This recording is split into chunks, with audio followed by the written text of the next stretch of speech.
My favorite things to do in the shop is turn a pile of scrap like this into a cute little project like this box we showed you earlier. This really started as a pile of scrap, and you can use any kind of wood you want. In this case, we're using pine, and we simply alternate the layers so that the grains run in opposite directions, glue it up, clamp it tightly overnight, and we end up with a blank like this.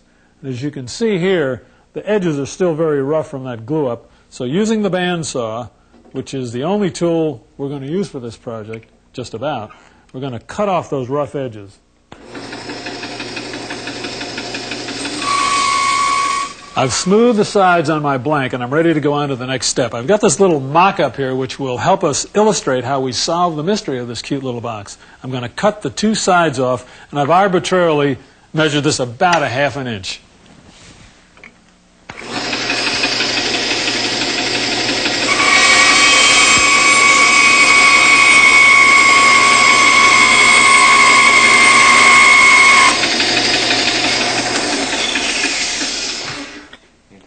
I've got my two sides cut off. Before I made that cut, however, I drew this V on here so I make sure I get the right side back on the right side of the box and the left side on the left side of the box. The next thing I'm going to do is cut out the drawer, and I've got it drawn on here. Sort of arbitrarily did that, but it's about a ½ an inch on each side. You may begin to figure out the mystery of how this box gets put together now. Just going to ease that blade right in on my line here. I'm going to stay right on the line. There is no scrap side here. I just want to keep the blade right in the center of the line. Every once in a while I have to shift this around. I'm doing this freehand, so I have to make sure that I shift the block so that the blade stays right on the line. I'm starting to think about my radius now. I want to make sure I don't hit that the wrong way. I'm going to swing this block 90 degrees right along this curve right here. Nothing to it. Whoops, got outside the line a little bit there. That's okay, it doesn't matter on this. This is pretty arbitrary measurements anyway.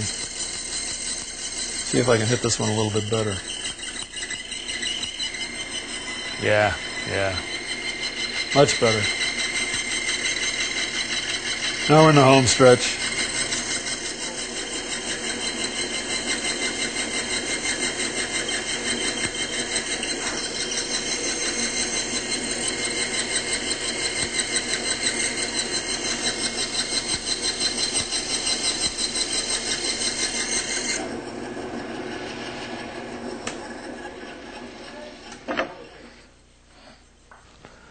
We've made our radius cut.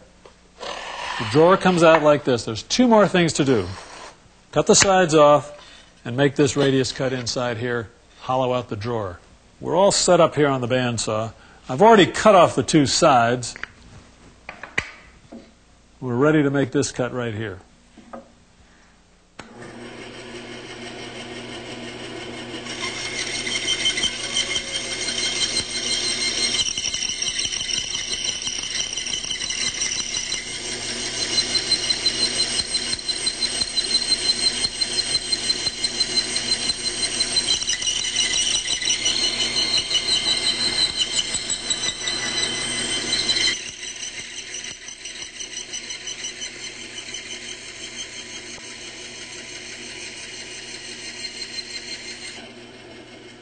Well, I guess there really wasn't much mystery to our jewelry box after all. What I've done is got the glue put on both parts, the drawer and the box. I've made my registration marks line up.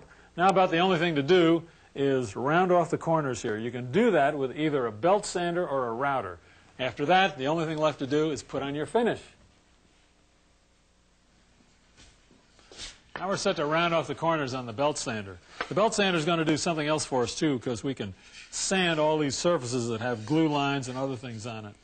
Now ordinarily I'd be using some dust protection, but because we have a dust collection system hooked up to our belt sander, that's not necessary. Watch how easy this is.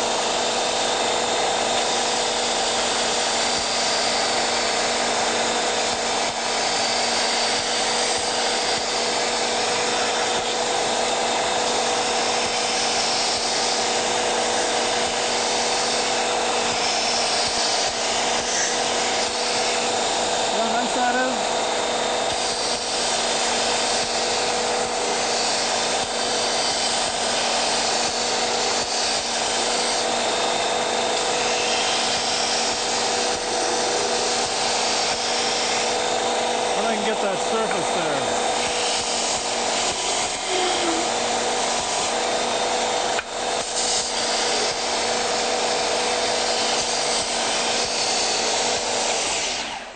After you're finished with your belt sander, you're still going to have to do a lot of finishing sanding, but that really saves a lot of work.